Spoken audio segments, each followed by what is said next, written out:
Hi friends, welcome to my channel. Karthika Deepam side upcoming ఎపిసోడ్లో ఏం జరగబోతుందో ఈ రోజు మనం ప్రివ్యూ చూసి క్లియర్గా తెలుసుకునేద్దాం. దానికంటే ముందు ఫస్ట్ టైం కనుక మా ఛానల్ని చూస్తున్నట్లయితే మా ఛానల్ సబ్స్క్రైబ్ చేసుకోండి. అలానే పక్కన ఉన్న గంట సింబల్ కూడా క్లిక్ చేసేయండి.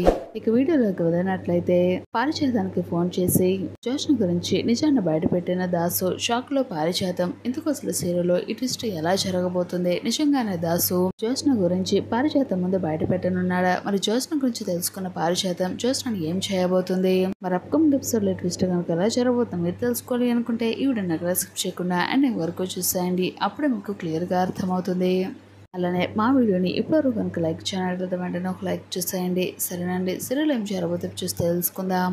మొత్తం అయితే కార్తీక దీపం సీరియల్ కనుక చూసుకున్నట్లయితే సీరియల్ స్టోరీ అయితే చాలా ఇంట్రెస్టింగ్ గా నడుస్తోంది. ఎందుకంటే దీప కార్తీక్ ఇద్దరు కూడా జ్యోత్స్నను ఒక ఆట ఆడేసుకుంటారు. ఎందుకంటే జ్యోత్స్న అలానే పారిజాతం వీళ్ళిద్దరి క్యారెక్టర్ ని ఎలాగైనా సరే అభిప్రాయాలు మార్చాలి, వాళ్ళిద్దరిని మామూలు మనుషులను చేయాలి. జ్యోత్స్న కారణంగా తన తల్లికి తండ్రికి తాతకి ఎటువంటి ప్రమాదం తలపెట్టకూడదు, తన కుటుంబాన్ని మార్చుకోవాలి, అలానే జ్యోత్స్న పద్ధతిని కూడా మార్చుకోవాలి అని చెప్పేసి అంటే మొత్తానికి నిర్ణయించుకున్న దీప అలానే కార్తీక్ ఆ ఇంట్లోనే పనిచేస్తూ కుటుంబాన్ని రక్షించుకున్న ప్రయత్నంలో ఉంటారు. అని అవకాశం దొరికినప్పుడు అసలు జ్యోత్స్న మాత్రం చాలా బాధ పెడుతూ ఉంటున్న దీపను మరోవైపు సుమిత్రను రచ్చుకునే ప్రయత్నం చేస్తుంది. జ్యోత్స్న విషయంలో సుమిత్ర కూడా దీప మీద చాలా సీరియస్ అవుతుంది. ఇప్పటికీ కూడా నువ్వు నాకు కన్న కూతురివి కాలేవు, అలానే నేను నిన్ను అభిమానించలేను, అలానే నేను నిన్ను చూడలేను. ఎందుకంటే నా కూతురికి నువ్వు చేసిన ద్రోహాన్ని నేను తట్టుకోలేకపోతున్నాను. నేను చూస్తుంటే నాకు అసహ్యం వేస్తుంది. కానీ అంటూ ప్రతిసారి కూడా తన మాటలతో బాధ పెట్టడం ఇదంతా దీపకు చాలా బాధ అనిపిస్తుంది. దీప చేసే పనులకి జ్యోత్స్నకు మాత్రం దీప మీద చాలా అనుమానం వస్తుంది. అసలు మనవరాలు అనే దీపనే అన్న విషయాన్ని కొంపతీసి తెలిసిపోయిందా ఏంటి అని చెప్పేసి అంటూ మొత్తానికి దీపకైతే డౌట్ వస్తుంది జ్యోత్స్నకి. మొత్తానికి దీప మీద డౌట్ అయితే వస్తుంది జ్యోత్స్నకి. వెంటనే ఆ గుట్టు ఏంటో నేను తెలుసుకోవాలని చెప్పేసి అనుకుంటుంది జ్యోత్స్న. దానికంటే ముందు అసలు ఈ దాసు ఎక్కడున్నాడో తెలుసుకోవాలి. ఒకవేళ అసలు దాసు గడు కొంపతీసి వీళ్ళకేమన్నా నిజం చెప్పేశాడా ఏంటి, వీళ్ళని చూస్తుంటే నాకు అలానే అనిపిస్తుంది. దాసు దొరికితే గానీ అసలు విషయం ఏంటో నేను తెలుసుకోలేను అని చెప్పేసి అంటూ మొత్తానికి పారిజాతంతో అంటుంది జ్యోత్స్న. పారిజాతం కూడా ఆలోచిస్తూ ఉంటుంది, నా కొడుకు ఎక్కడున్నాడో, అసలు ఏం చేస్తున్నాడో, వాడు అసలు ఏమైపోయాడు, ఈ తల్లి ఒక్కసారి కూడా వాడికి గుర్తు రావడం లేదా ఏంటి, తల్లితో మాట్లాడాలి అనిపించలేదా అని చెప్పేసి అంటూ పారిజాతం కూడా దాసును తలుచుకుంటూ ఉంటుంది. జ్యోత్స్న అన్న మాటలకి పారిజాతంకి చాలా కోపం అనిపిస్తుంది. అసలు దాసుకి గతమే గుర్తు లేదు కదా, మరి వాడి వల్ల నీకు ఎలాంటి సమస్య రాదు అని కార్తీక్ దీప ఇద్దరు కూడా ఇంటికి వచ్చిన దగ్గర నుంచి కూడా దీప ఇంటి వారసురాలని వాళ్ళకి మన తెలిసిపోయిందా ఏంటి అని చెప్పేసి అంటే జ్యోత్స్న తన మనసులో అనుకుంటుంది. మరోవైపు దశరథ శివనారాయణ ఇద్దరు కూడా ఎప్పటికప్పుడు తమ ప్లాన్స్ పై దెబ్బ కొడుతూనే ఉన్నారని పారిజాతం అయితే అంటుంది. వారి వల్ల ఎలాంటి నష్టం జరగదు, ఏదైనా విపత్తు వస్తే మాత్రం ఇంటిళ్ళ బాధను కూడా నేను చంపేస్తాను, ఈ ఆస్తి మొత్తానికి నిన్న వారసురాలని చేస్తాను, లక్ష్యానికి ఎవరు అడ్డొచ్చినా సరే నేను ఊరుకున్నాను చెప్పేసి అంటూ పారిజాతం మాట ఇస్తుంది జ్యోత్స్నకి. మరోవైపు జ్యోత్స్న గ్రూప్ ఆఫ్ రెస్టారెంట్ లో పనిచేస్తున్న ఉద్యోగుల నుంచి పెద్ద సమస్య ఎదురవుతుంది శివనారాయణకు.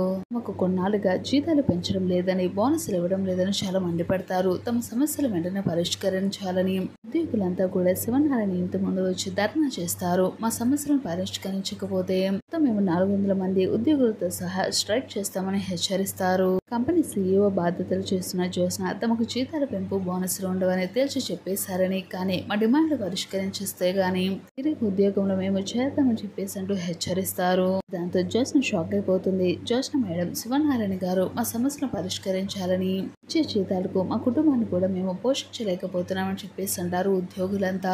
2 రోజుల్లో తమ సమస్యలను పరిష్కరించాలని సమయం ఇచ్చి వెళ్ళిపోతున్నామని చెప్పేసి అంటూ ఉద్యోగులు అనేసరికి శివనారాయణ అయితే వర్కర్స్ డిమాండ్లు విని ఒక్కసారి కోపంతో రగిలిపోతాడు. ముందుగా ఇంటికి వచ్చిన పరిస్థితి, ఇంటికి అసలు ఎంత పరిస్థితిని తీసుకుని వచ్చిన జ్యోత్స్నపై చాలా సీరియస్ అవుతాడు. కంపెనీ సీఈఓ బాధ్యతలు అప్పగించినందుకు నువ్వు నిండా నన్ను ముంచేసావు కదే, వల్ల నేను అంతా నష్టపోతున్నానని చెప్పేసి అంటే శివనారాయణ జ్యోత్స్న మీద చాలా సీరియస్ అవుతాడు. జ్యోత్స్న అయితే అది కాదు తాత, నేను చెప్పేది ఒకసారి వినని చెప్పేసి అంటూ ఎంత నచ్చజెప్పి ప్రయత్నం చేసినా సరే శివనారాయణ మాత్రం కోపంతో రగిలిపోతాడు జ్యోత్స్న మీద. తమ ముందు 2 దారులు ఉన్నాయని శివనారాయణ అంటాడు. వర్కర్స్ డిమాండ్లు నెరవేర్చడం, లేదంటే జ్యోత్స్న గ్రూప్ ఆఫ్ కంపెనీలను మూసివేయడం తప్ప మరే దారి లేదు మనకి ఇప్పుడు అని చెప్పేసి అంటే చాలా ఆవేశపడిపోతాడు శివనారాయణ.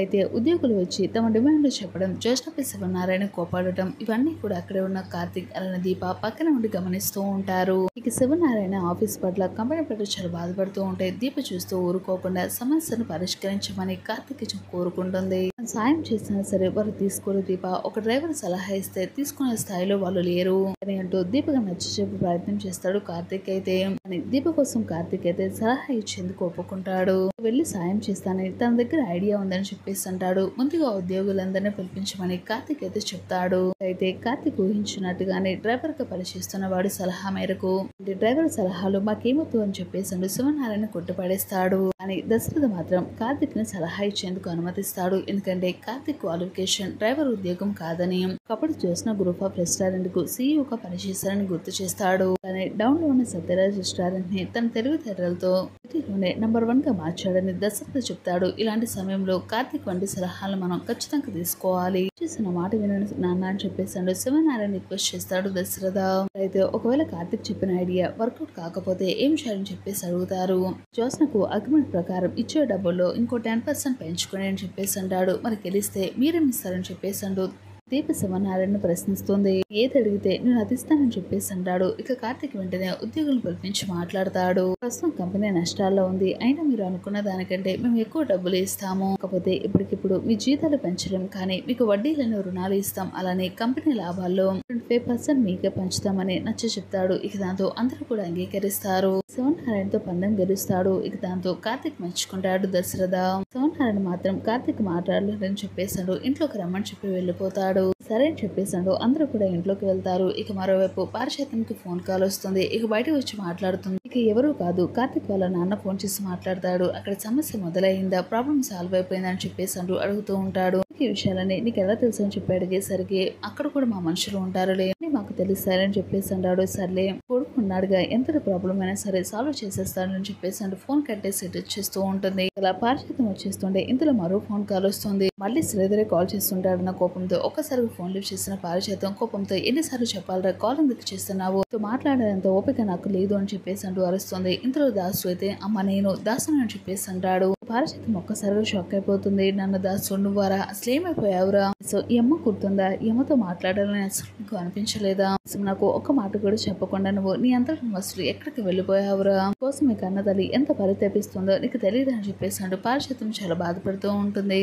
చూడమ్మా నేను నీకు ఎందుకు చెప్పకుండా వెళ్ళిపోయాను, నాకంటూ ఒక రీజన్ ఉంది. కాకపోతే నువ్వు అనుకున్నట్లుగా జ్యోత్స్న అంత మంచిదేం కాదు. కొడుకు మీద నువ్వు అసలు ఎంత ప్రేమ పెంచుకున్నావు, కొడుకు అన్యాయం జరుగుతుందని, మనవరాలకు అలాంటి అన్యాయం జరగకూడదని చెప్పేసే కదా నీ సొంత మనవరాల్ని నువ్వు ఆ ఇంటి వారసురాల్ని చేశావు. కానీ ఈ రోజు నాడు ఏ కొడుకు కోసం అయితే నువ్వు ఇంత తాపత్రయపడి ఇదంతా చేస్తున్నావో ఆ కొడుకుని ప్రాణాలు తీయాలనుకుంటుంది నీ సొంత మనవరాలు జ్యోత్స్న. నిజానికి ఆ రోజు నన్ను కొట్టింది ఎవరా అని చెప్పేసి నువ్వు ఇప్పటి వరకు కూడా అనుకుంటున్నావు కదా, నన్ను కొట్టింది ఎవరో కాదమ్మా, ఎంతగానో ప్రేమించి గుండెల్లో పెట్టుకుని చూసుకుంటున్నావే నీ సొంత మనవరాలు జ్యోత్స్నే. కన్న కూతురు, నా కన్న కూతురు కేవలం ఆస్తి కోసం నన్ను చంపే ప్రయత్నం చేసిందమ్మా. రోజు నాడు నేను బ్రతికి ఉన్నాను అంటే దానికి కారణం దశరథ అన్నయ్యే, లేకపోతే ఆ రోజు నేను నీ మనవరాలు చేతులు చనిపోయేవాడిని, మనవరాలు మనుషులు చంపేంత మూర్ఖురాడు అని చెప్పేసి మొత్తానికి దాసు పారిజాతం ముందర నుంచి బయట పెట్టేస్తాడు. దాంతో పారిజాతం ఒక్కసారిగా షాక్ అయిపోతుంది. ఏంట్రా దాసు నువ్వేం చెప్తున్నావు, అవునమ్మా నేను చెప్పేది నిజమే, నిజంగానే జ్యోత్స్న నన్ను చంపాలనుకుందమ్మా అని చెప్పేసాడు. మొత్తానికి దాసు పారిజాతానికి నిజం చెప్పేసరికి ఇక పారిజాతం జ్యోత్స్న మీద చాలా కోపంతో రగిలిపోతుంది.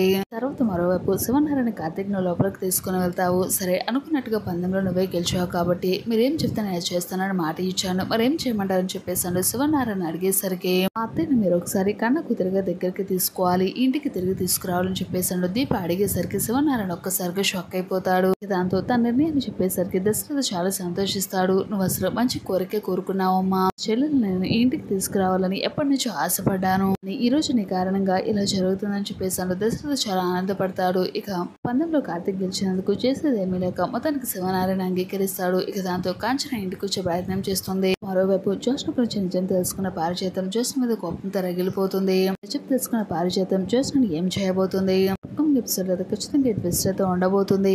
వీడియో నచ్చినట్లయితే తప్పకుండా ఒక లైక్ చేయండి. అలానే మా ఛానల్ కార్తీక దీపం సీరియల్ ఎపిసోడ్ ఏం జరగదు డైలీ తెలుసుకోవాలనుకుంటే మన ఛానల్ సబ్స్క్రైబ్ చేసుకోండి. అలానే పక్కన గంట సింబల్ కూడా క్లిక్ చేసేయండి.